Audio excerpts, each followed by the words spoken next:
रुक्मिणी आपल्या संसारात भलतीच खुश होती. नवऱ्याचा चांगला बिझनेस होता. दोन दोन मुलं होती. सगळे व्यवस्थित होतं. मोठा मुलगा 4थीच्या वर्गात तर लहान मुलगा 2रीच्या वर्गात होता. रुक्मिणी समाधानी होती.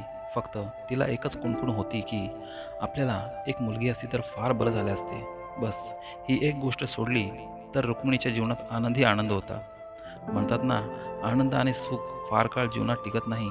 तसंच काहीसं रुक्मिणीच्या बाबतीत झालं. मोठा मुलगा जगदीश हा 4थी पास झाला. तसा त्याला बाहेर चांगल्या बोर्डिंग स्कूलमध्ये टाकू असा निर्णय रुक्मिणीच्या पतीने घेतला. रुक्मिणीचा पती हुशार होता, मात्र कमी शिकलेला होता. आपल्या मुलांनी भरपूर शिकावं अशी त्यांची मनोमन इच्छा होती.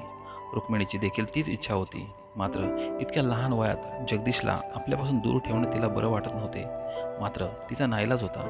तसंही आपला मुलगा शिकून मोठा होईल यात वाईट ते काय. त्यामुळे तिचा पतीचा निर्णय योग्य वाटला. जड मनाने तयारी करून जगदीशला रुक्मिणीने बोर्डिंग स्कूलमध्ये पाठवले. तशी रुक्मिणी चांगली शिकलेली होती. तिचं इंग्रजी गणित तर फारच चांगले होते.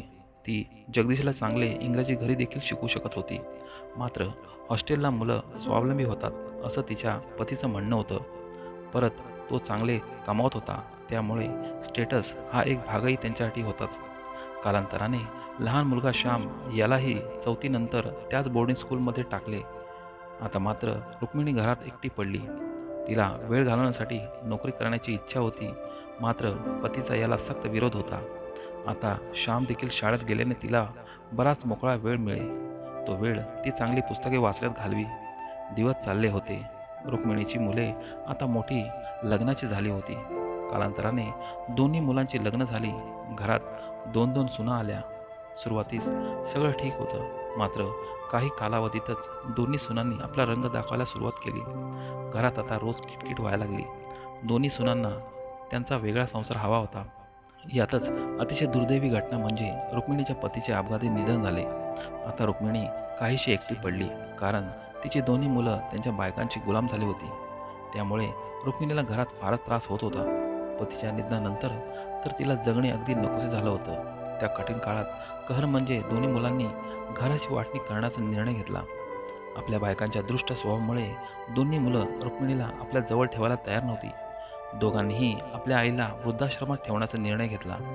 त्यांचे म्हणणे असे होते की, आई, तू आम्हाला लहानपणी अजिबात प्रेम केले नाहीस. तू आम्हाला बोर्डिंग स्कूलमध्ये ठेवले. आता तू देखील वृद्धाश्रमात राहा. मुलांच्या या बोलण्याने रुक्मिणीवर दुःखाचा डोंगर कोसळला. कारण तिने तिच्या मुलांना भल्यासाठी बोर्डिंग स्कूलमध्ये काळजावर दगड ठेवून ठेवले होते. आज तीच मुलं त्याचा वचपा म्हणून केवळ आपल्या बायकांच्या सांगण्यावरून तिला घराबाहेर काढून वृद्धाश्रमात ठेवणार होते. रुक्मिणी रात्री खूप विचार करत होती. उद्या वृद्धाश्रमात जावं लागणार. आपल्या पतीने इतक्या मेहनतीने बांधलेले घर सोडावे लागणार. वर्षानुवर्ष ज्या घरात राहिलो ते घर उद्या सोडावं लागणार. आणि एकदा का वृद्धाश्रमात गेलो की तेथून परत फिरणे अशक्य. त्यामुळे आपण भावाकडे जाऊन त्याला शेती व घरकामात मदत केली तर आपल्या 2 वेळच्या जेवणाचा आणि राहण्याचा प्रश्न सुटेल. तसा दादा आणि वहिनीचाही स्वभाव आपल्या सुनापेक्षाही तरी चांगला आहे. ते मला नाही सांगणार नाही असा विचार करून रुक्मिणीने आपले मोजके सामान एका पिशवीत भरले व निघाली. रात्रीचे 10:30 झाले होते. गावाकडे जायला शेवटची 11ची एसटी होती. जगदीश व श्याम त्यांच्या बायकांसोबत त्यांच्या खोलीत होते. रुक्मिणी कसलाही आवाज न करता घराबाहेर पडली. अंगणात जाऊन एक नजर तिने आपल्या घरावर फिरवली. घराकडे पाहताना तिला गहिवरून आले. इतके वर्षापासून त्या घरासोबत असणारे नाते आज तुटणार होते. आपल्या डोळ्यातील अश्रू पुसत तिने पिशवी उचलली व घाईत निघाली. कारण 11ची शेवटची एसटी होती. रुक्मिणी बस स्टँडकडे घाईघाईत चालली होती, कारण वेळ फार कमी होता. तिच्या डोक्यात आधीच विचारांचे काहूर माजले होते. त्यात एसटी पकडण्याची घाई. तिने रस्ता ओलांडताना फारसे लक्ष दिले नाही. परिणामी एका कारने तिला धडक दिली. रुक्मिणी रस्त्याच्या बाजूला पडली. तिच्या डोक्यातून भळाभळा रक्त व्हायला लागले. त्यामुळे ती बेशुद्ध झाली. मावशी, कसं वाटते तुम्हाला? रुक्मिणी काही शुद्धीवर आली होती. तिने थोडी मान हलवली. मी माधवी आणि हे माझे मिस्टर सतीश. आमच्या गाडीची धडक लागली तुम्हाला म्हणून आम्ही तुम्हाला या हॉस्पिटलमध्ये घेऊन आलोय. तुम्ही काळजी करू नका. आम्ही हॉस्पिटलचा सर्व खर्च करू आणि तुम्हाला काय असेल तो मोबदला देखील देऊ. माधवी बेडवर झोपलेल्या रुक्मिणीला सांगत होती. मावशी, तुमच्या घरचा पत्ता द्या, आम्ही कळवतो तुमच्या घरच्यांना. डॉक्टरांनी सांगितले, तुमच्या डोक्याला मार लागल्यामुळे बरंच रक्त गेले, तुम्हाला अजून 5-6 दिवस तरी येथे राहावे लागेल. माधवी हे सगळं बोलत होती, मात्र रुक्मिणी तिच्याकडे शून्य नजरेने पाहत होती. माधवी परत म्हणाली, मावशी, तुमचा पत्ता देताय ना? मला काहीच वाटत नाही, रुक्मिणी जेमतेम बोलली. माधवी समजली, या मावशीच्या डोक्याला मार लागल्यामुळे त्यांना काही आठवत नसावं. ती डॉक्टरांना भेटली, त्यांच्या डोक्याला मार लागला त्यामुळे त्यांना काहीसा शॉक बसलाय, काळजी करण्यासारखं काही नाही, होतील त्या रिकवर, डॉक्टर माधवीला समजावत म्हणाले.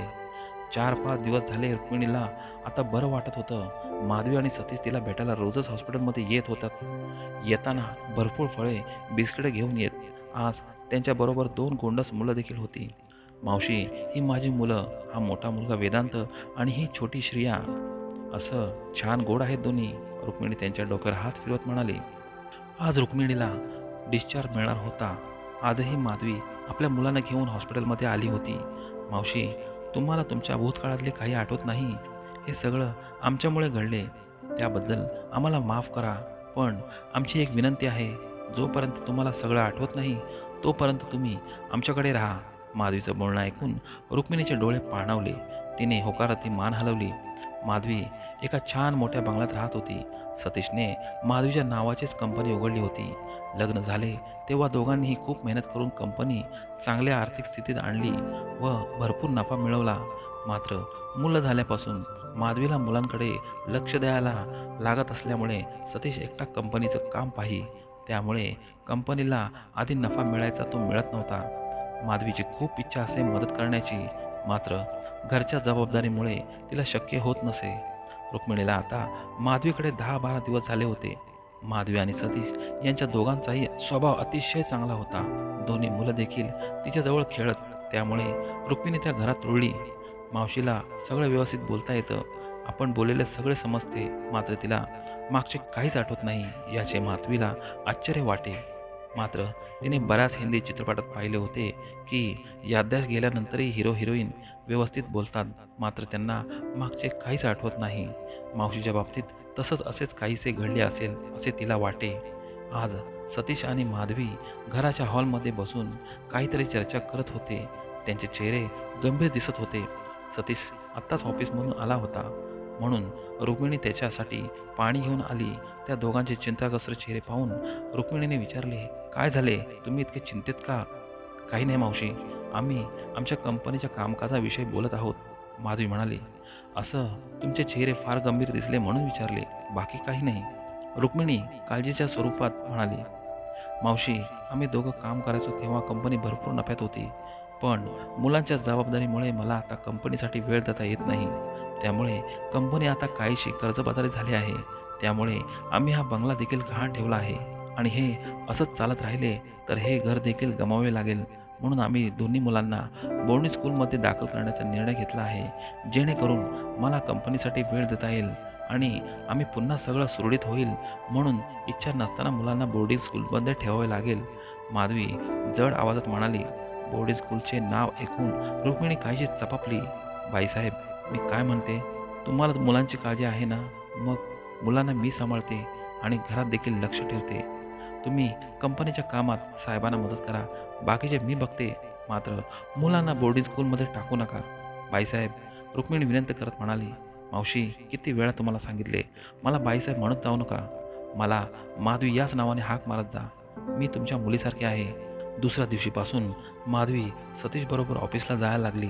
संध्याकाळी घरी आल्यावर तिला घरात काहीच करावंसं लागत नसे. रात्रीचा स्वयंपाक सगळा तयार असे, तोही एकदम रुचकर. मुलांचा अभ्यास तर असे. घरात अतिशय चांगली साफसफाई कायम असे. घरात आल्यावर माधवी आणि सतीशला प्रसन्न वाटे. माधवीला आता घरात देखील वेळ मिळे, त्यामुळे ऑफिसची कामं, पेंडिंग कामे ती घरीच घेऊन येई. कसून मेहनत करून माधवी आणि सतीशने महिनाभरातच कंपनीची गाडी रुळावर आणली. याचं सारं क्रेडिट त्यांनी मावशीला दिलं, कारण त्यांच्यामुळेच हे शक्य झालं होतं. आज माधवीच्या घरात आनंदाचा दिवस होता, कारण कंपनीच्या कर्जासाठी गहाण पडलेला त्यांचा बंगला त्यांनी सोडला होता. हा सगळा मावशीचा पायगुण, तिच्यामुळेच हे शक्य झालं असं सतीश माधवीला ठाम विश्वास. म्हणून आज सेलिब्रेशन म्हणून फॅमिलीला घेऊन संध्याकाळी फिरायला आणि बाहेर जेवायला जाण्याचे ठरवले. हॉटेलमध्ये जेवणाच्या टेबलावर बसताना माधवी म्हणाली, मावशी कोण कुठल्या तुम्ही? मात्र आमच्या जीवनात तुम्ही जेव्हापासून आलात तेव्हापासून आमचं जीवनच पार बदलले. मुलांनी देखील किती लळा लावला. या काही दिवसात तुम्ही तुमच्याशिवाय मुलं राहत नाही. नेहमी आजी आजी करत असतात. मावशी आजपासून मी तुम्हाला मावशी नाही तर आई म्हणून हाक मारेल. चालेल ना आई? आई शब्द कानी पडताच रुक्मिणीला गहीवरून आले आणि आपसुकच तिच्या डोळ्यातून अश्रू वाहू लागले. बाजूलाच बसलेल्या मुलांनी तिचे अश्रू पुसले. अरे काही नाही पोरांनो, हे तर आनंदाश्रू आहेत. रुक्मिणी हसत म्हणाली, आई तुम्ही खरंच आमच्यासाठी फार लक्की आहात. तुम्ही मदत केल्यामुळे माधवीला वेळ मिळाला. त्यामुळे महिन्याभरात हे सगळं केलं. तुम्हाला आम्ही आता कुठे जाऊ देणार नाही.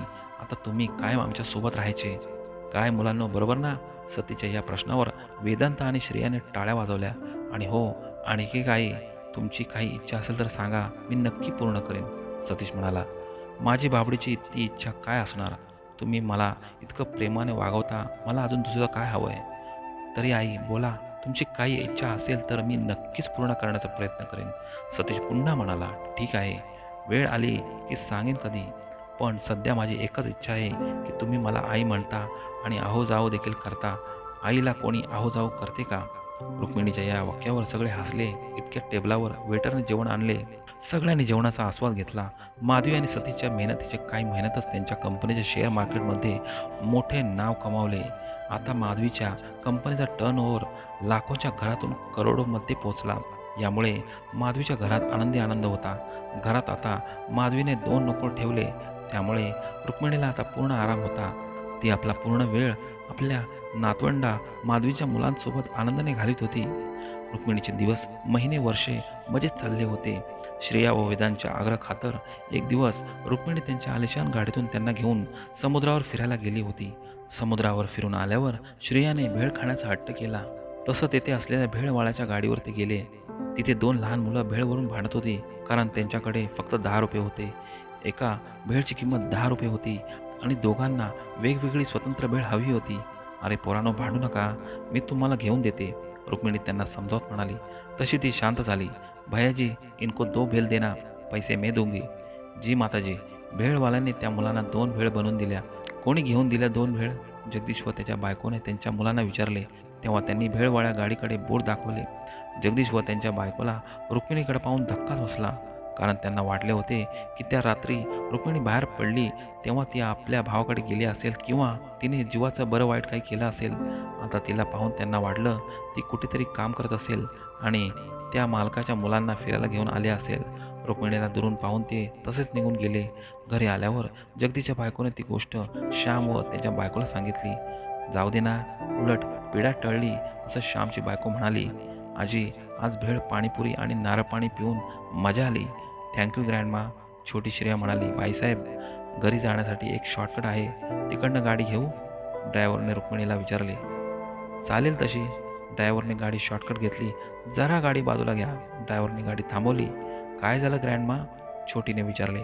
काही नाही, असंच. रुक्मिणीने गाडीतूनच त्या घराकडे पाहिले. रुक्मिणी असं समोर गेटच्याच खांबावर नाव कोरलं होतं. बाजूला एक बोर्ड लावला होता. त्यावर ठळक अक्षरात घर विकणे आहे असे लिहिले होते आणि त्या खाली एक फोन नंबर होता. रुक्मिणीने तो नंबर लिहून घेतला. चला, गाडी पुन्हा चालू झाली. मम्मी पप्पा, आज ना आम्ही समुद्रात खूप खूप मज्जा केली. श्रेया म्हणाली. अगं आजी, है तो सब मुमकिन है बेटा. सतीच्या या वाक्यावर सगळे हसले, मात्र रुक्मिणी हसली नाही. आई काहीतरी काळजीत आहे असं माधवी आणि सतीश दोघांनाही जाणवलं. आई काय झालं? तू गप्प का? काही टेन्शन? सतीशने विचारले. नाही, काही नाही. तुम्ही असल्यावर मला कसलं टेन्शन? स्वतःला सावरत रुक्मिणी म्हणाली. तरी काहीतरी आहे जे तू लपवतेस, माधवी म्हणाली. माझी एक इच्छा आहे. रुक्मिणी हात जोडून काहीशी विनवणी स्वरूपात. अगं आई, विनंती काय करतेस? ऑर्डर दे तू. बोल, काय इच्छा आहे तुझी? मला एक घर विकत घ्यायचे आहे, रुक्मिणी जड आवाजात म्हणाली. अगं आई, मग त्यात संकोच कसला? तुझी इच्छा आहे ना, मग घेऊ की, त्यात काय विशेष? सतीश म्हणाला. हो, पण मला तेच घर पाहिजे जे मी पाहिले. रुक्मिणी तिने घेतलेला फोन नंबर सतीशच्या हातात देत म्हणाली. सतीशने लागलीच फोन करून उद्या 11ची भेटीची वेळ ठरवली. तसेच त्यांच्या वकील साहेबांना देखील पत्ता सांगून भेटीची वेळ सांगितली. दुसऱ्या दिवशी सतीशची आलिशान मर्सिडीज त्या गेटवर थांबली. वकील साहेब गेटवर त्यांचीच वाट पाहत होते. गाडी गेटमधून आत आली. माधवी व सतीश त्या आलिशान गाडीतून उतरले. घर जुन्या बांधणी पद्धतीत पण छान होते. समोर बरीचशी जागा होती. त्यात छोटेखानी मस्त अशी बाग होती. माधवीला देखील ते घर खूपच आवडले. "नमस्कार, मी जगदीश, या घराचा मालक." "ओ, मी सतीश, माधवी कंपनीचा ओनर. ही माझी पत्नी माधवी, हे आमचे वकील साहेब." सतीश ओळख देत म्हणाला. "अहो साहेब, माधवी कंपनी माहीत नाही असं कोणी आहे का? खूप खूप नाव आहे तुमचे आज मार्केटमध्ये. हा श्याम माझा लहान भाऊ आणि या आमच्या पत्नी माझ्या आणि लहान भाऊ श्याम, आमच्या दोघांच्या नावावर हे घर आहे." जगदीशने ओळख व घराची थोडक्यात माहिती सांगितली. "असं काय किंमत म्हणाल या घराची?" सतीशने थेट विषयाला हात घातला. 5 कोटी हो, 5 कोटी ठरवली आम्ही या घराची किंमत." जगदीश काहीसा अडखळत म्हणाला. सतीशने एक नजर माधवीकडे फिरवली व तो म्हणाला, "ओके, डन. आम्हाला डील मंजूर आहे. वकील साहेब, चेक तयार करा." "कोणाच्या नावाने चेक बनवायचा आहे?" सतीशने विचारले. "आमच्या दोघांच्या नावाने, अडीच." जगदीश पुन्हा काहीसा अडखळत. घराची कागदपत्र पाहून लागलीच वकील साहेबांनी 2 चेक बनवले. सतीशने सह्या करून ते जगदीश आणि श्यामच्या हातात सुपूर्द केले. हातात 2.5 कोटीचा चेक पाहून त्यांच्या चेहऱ्यावर फार आनंद दिसला. त्यांच्या बायकांची तर तो चेक पाहून दातखिळीच बसली जणू. "चला, आम्ही निघतो, धन्यवाद." सतीश म्हणाला. यावर जगदीश म्हणाला, "माफ करा सतीश साहेब, पण एक बोलू?" "हो हो, बोला ना." "सतीश साहेब, आपण इतके मोठे बिझनेसमॅन, मात्र आपल्याला डील व्यवस्थित करता येत नाही असं दिसलं. कारण या घराची आम्ही 4 कोटी किंमत ठरवली होती. आम्ही 3.5 किंवा शेवटी 3 कोटीवर देखील आलो असतो. मी तुम्हाला सहजच 5 कोटी असं म्हणालो आणि तुम्ही काही कमी न करता डील मंजूर केली." जगदीशच्या या बोलण्यावर सतीश आणि माधवी एकमेकांकडे पाहून हसले. "मिस्टर जगदीश, डील मला नाही तर तुम्हाला करता नाही आली. कारण या घराचे 5 कोटी काय 10 कोटी सांगितले असते ना, तरी आम्ही दिले असते. कारण हे घर आमच्या आईला आवडले आहे आणि तिला हे घर आम्ही भेट म्हणून देणार आहोत. समजले मिस्टर जगदीश? आता तुम्हीच सांगा बरं, डील कोणाला जमली नाही?" सतीच्या या वाक्यावर जगदीश आणि त्याची फॅमिली अवाक होऊन त्यांच्याकडे पाहत राहिली. "मग कधी खाली करताय घर?" माधवीने विचारले. "अगदी उद्याच." हातातला चेक नाचवत बायका म्हणाल्या. दुसऱ्या दिवशी सतीशची मर्सिडीज गेटमधून आली. त्याच्या मागे आलिशान BMW होती. जगदीश फॅमिलीची सामान भरण्याची लगबग सुरू होती. सतीश, माधवी व वकील साहेब त्यांच्या मर्सिडीजमधून उतरले. त्यानंतर मागच्या BMW मधून 2 लहान मुलांसोबत रुक्मिणीला उतरताना पाहून जगदीश, श्याम व त्यांच्या बायकांची बोबडीच वळली. "मिस्टर जगदीश, या आमच्या आई, आमच्या म्हणजे माझ्या आणि माधवीच्याही. आमच्या आईच्यामुळेच आम्ही यशाची शिखरे गाठली. आज आम्ही जे आहोत त्यात आईचा मोठा हातभार आहे. तिचीच इच्छा पूर्ण करण्यासाठी आम्ही हे घर घेतले." सतीश अभिमानाने म्हणाला. रुक्मिणीने हात जोडून जगदीशला नमस्कार केला. तसा चाचपडत त्यानेही तिला नमस्कार केला. "या आई, आतमध्ये घर बघू." सतीश म्हणाला. सगळे आतमध्ये घर पाहण्यासाठी गेले. जाताना रुक्मिणीने जगदीश, श्याम व त्यांच्या बायकांकडे एक नजर पाहिले. मात्र त्यांना पाहून रुक्मिणीच्या चेहऱ्यावर काहीसे हावभाव दिसले नाहीत. रुक्मिणी शेवटी आई होती. कधीतरी तिच्या नावावर असलेले घर तिच्या मुलांनी त्यांच्या नावावर केले. आज त्यांच्यावर ते घर विकण्याची पाळी आली. असंही ते घर दुसऱ्यांनी कोणीतरी विकत घेतले असते. त्यामुळे सतीशला ते घर विकत घ्यायला रुक्मिणीने सांगितले. म्हणजे घर देखील तिला मिळाले आणि तिच्या मुलांना त्याचे पैसेही. आता त्या पैशात त्यांना काय कामधंदा करायचे ते करतील. शेवटी आई ती आईच असते. तीच आपल्या मुलावरचं प्रेम कधीही कमी होत नाही. हेच खरं. आईच्या ह्या कृत्याची सतीश व माधवीला काहीच कल्पना नाही. कारण त्यांना माहिती आहे की आईला आजही भूतकाळातील काहीच आठवत नाही. मित्रांनो, ही हृदयस्पर्शी कथा तुम्हाला कशी वाटली मला कमेंट करून जरूर सांगा. व्हिडिओ आवडल्यास व्हिडिओला लाईक, शेअर आणि चॅनलला सबस्क्राईब करायला विसरू नका. धन्यवाद.